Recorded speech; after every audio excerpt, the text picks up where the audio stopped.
Mother Teresa and institute of computer education में आपका स्वागत। के अतिरिक्त हमारे पास नेक्स्ट ऑप्शन है सेव वर्क स्पेस। मान लीजिए जिस प्रकार से फाइल हमारे पास इस वक्त बनी हुई है, मैं चाहता हूं कि इसी सेम ऑप्शंस के साथ मेरी फाइल दोबारा खुल जाए, तो मैं सेव वर्क स्पेस डेस्कटॉप पे अपनी फाइल सेव करना चाहूंगा। इसे मैं इसका नाम दे देता हूं माई वर्क स्पेस। जैसे ही इसे मैं सेव करता हूं, ये फाइल मेरी सेव हो जाती है। मेरी फाइल सेव होने के बाद अब मैं इसे बंद कर देता हूं यहां से। यहां देखिए डेस्कटॉप पे मेरे पास माई वर्क स्पेस के नाम से फाइल, जो वर्क स्पेस के नाम से फाइल सेव हो गई है। इस पर डबल क्लिक जब मैं करता हूं तो एक वर्क स्पेस की सेम फाइल खुल जाती है, जो उस वक्त मेरी पोजीशंस थी विंडो की, जो मेन्यू मेरे पास अवेलेबल थे, वो सब वैसे के वैसे मेरे पास दोबारा अवेलेबल हो जाते हैं। तो इस प्रकार मैं अपने एरिया को अपने अकॉर्डिंग प्रयोग कर सकता हूँ। इसके अतिरिक्त यदि आपने विंडोज में स्विच करना है, यानी कि एक विंडो के अलावा दूसरी विंडो खोलनी है, स्विच विंडो पे जाएं, कंप्लीट टू, देखिए इसने कंप्लीट 2 को सिलेक्ट कर लिया है। फिर से स्विच विंडो पे जाएं, कंप्लीट डेटा 1, फिर से कंप्लीट डेटा 1 को इसने सिलेक्ट कर लिया है। इसको हम इस प्रकार से भी देख सकते हैं। सबसे पहले हम इसे मैक्सिमाइज कर देते हैं। अब देखिए स्विच विंडो करके मैं अगर कंप्लीट 2 पे जाता हूँ तो मेरे पास जो जानकारी अवेलेबल हो जाती है वो कंप्लीट 2 की वर्कशीट की हो जाती है, कंप्लीट 2 की वर्कबुक की हो जाती है। इसी तरह से कंप्लीट डेटा 1 पे क्लिक कर देता हूँ तो मेरे पास कंप्लीट डेटा 1 का जो विंडो है, जो वर्कशीट है, मेरे पास वो अवेलेबल हो जाती है। इस तरह से आसानी से मैं विंडोज में स्विच कर सकता हूँ, एक के अलावा दूसरी विंडो खोल सकता हूँ। इस प्रकार से मैं इसका प्रयोग कर सकता हूँ। नेक्स्ट जो ग्रुप हमारे पास अवेलेबल है मैक्रोस के रूप में, उसमें हमारे पास सबसे महत्वपूर्ण कमांड है मैक्रोस। मैक्रोस का अर्थ उन कार्यों की रिकॉर्डिंग से है जिन्हें आपको बार बार करना पड़ता है, यानी कि जो कार्य आपको बार बार करने पड़ते हैं उन्हें आप रिकॉर्ड करके रख सकते हैं मैक्रोस के रूप में, और बाद में उन कार्यों को करने के बजाय आप केवल मैक्रोस को रन कर दीजिए, आपके कार्य खुद कर देगा। यानी कि एक तरह से हम ये कह सकते हैं कि मैक्रोस में कार्यों की रिकॉर्डिंग की जाती है। जो भी कार्य आप करना चाहते हैं उसकी आप रिकॉर्डिंग कर सकते हैं मैक्रोस के द्वारा। इसको हम एक उदाहरण से समझते हैं। जैसे हमारे पास एक कंपनी की जो सेल की रिपोर्ट है वो पड़ी हुई है, जनवरी 2012 की, फरवरी 2012 और मार्च 2012। अब मेरे पास, मैं चाहता हूं कि मुझे ये जानकारी मिल जाए कि दिल्ली की टोटल सेल कितनी थी जनवरी में, इस तरह से पंजाब की कितनी थी और हरियाणा की कितनी थी, जो कि स्टेट वाइज मुझे डिटेल मिल जाए। और मैं ये भी चाहता हूँ कि मुझे इसी तरह से प्रोडक्ट वाइज भी जानकारी मिल जाए कि मेरी टोटल ऑयल की सेल कितनी थी, जो कि अलग अलग स्टेट में अलग अलग है। इस तरह से टोटल शुगर की कितनी सेल थी और टोटल घी की कितनी सेल थी। इस आधार पे मैं अपने निर्णय बनाना चाहता हूँ। तो अब यहाँ ध्यान दें कि जनवरी 2012, फरवरी 2012 और मार्च 2012, इस तरह से मैंने 3 जो वर्कशीट बना रखी हैं जिसमें अपनी जानकारी उपलब्ध है। इसका अर्थ ये है कि हमें इन सब के लिए सब टोटल कमांड को प्रयोग करना पड़ेगा ताकि मुझे ये जानकारी मिल जाए।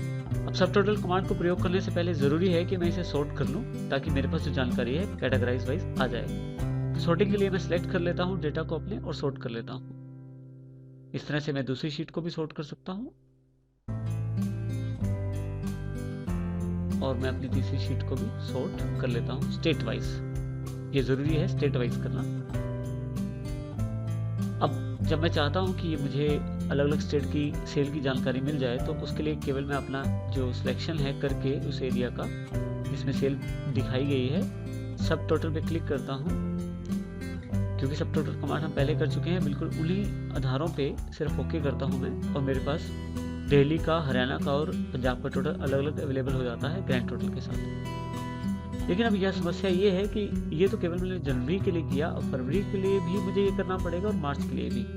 तो इसका अर्थ ये हुआ कि अगर मेरे पास काफ़ी सारी शीटें ऐसी हैं तो मुझे हर बार अलग शीट के लिए अलग अलग करना पड़ेगा। तो इसके बजाय मैं क्यों ना मैक्रो का प्रयोग करूं, जिससे कि मैं अपने कार्यों की रिकॉर्डिंग कर लूं।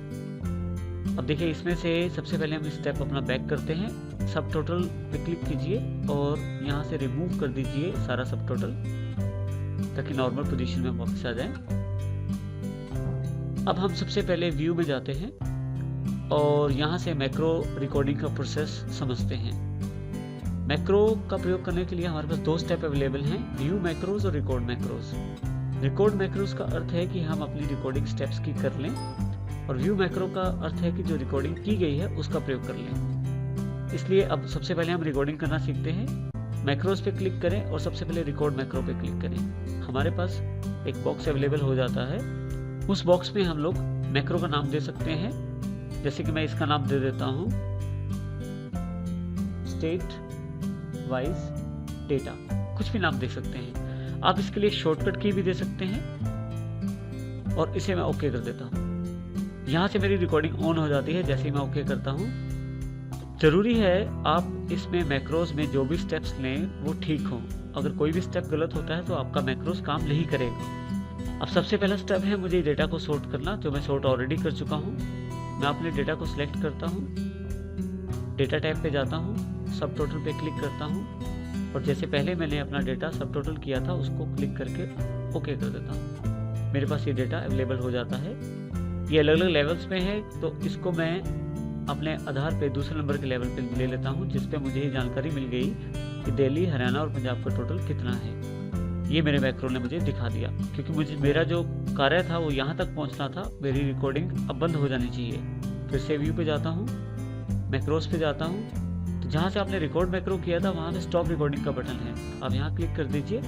जो भी कार्य आपने किया था अब तक रिकॉर्ड हो गया होगा और जो आपने नाम दिया था स्टेट वाइज उसके आधार पे वो स्टोर हो गया हो। देखिए मेरे पास जनवरी 2012 का जो डेटा है उसका ग्रैंड टोटल सॉर्ट हो गया है। ग्रैंड टोटल मेरे पास अवेलेबल हो गया है, वो भी स्टेट वाइज आधार पे, जिसमें हर स्टेट का टोटल भी अलग दिया गया है और उन सबका इकट्ठा ग्रैंड टोटल भी दे दिया गया है। लेकिन ये जो टोटल है जनवरी 2012 का है। फरवरी 2012 में मुझे फिर से ये स्टेप्स करने पड़ेंगे, तो क्यों ना जो मैक्रो स्टोर किया है उसका प्रयोग मैं यहाँ कर लूँ। इसके लिए केवल मुझे करना ये है कि व्यू टैब पे जाना है, मैक्रोस पे, व्यू मैक्रोस पे जाना है। जो स्टेट वाइज डेटा के नाम से मैंने मैक्रो स्टोर किया है उसे केवल रन करना है। जैसे ही मैं रन करता हूँ, देखिए मेरे सामने फरवरी 2012 का जो डेटा है वो भी स्टेट वाइज आ गया है। इसी तरह से मार्च 2012 में इसका डेटा भी मुझे स्टेट वाइज चाहिए, तो फिर से macros, view macros, state wise data और रन। देखिए अब देखिए मैंने जो काम जनवरी के लिए किया था मैं फरवरी और मार्च के लिए भी उसे अप्लाई कर पाया हूँ। उस मैक्रो को जो कार्य मुझे बार बार करना था वो केवल मैक्रो से संभव हो पाया है, आसानी से उसे मैंने कर दिया है। तो इस तरह से अगर आपके पास कोई प्रोसेस ऐसा है, कोई कार्य ऐसा है जो बार बार करना पड़ता है, उसको मैक्रो में स्टोर करके रख सकते हैं। बड़ी महत्वपूर्ण बात यह है इसमें ध्यान रखने वाली कि अगर कोई गलती होती है अगर इसमें, तो मैक्रोज आपका काम नहीं करेंगे, तो आपको दोबारा से रिकॉर्डिंग शुरू करनी पड़ेगी। इस तरह से आप मैक्रो का प्रयोग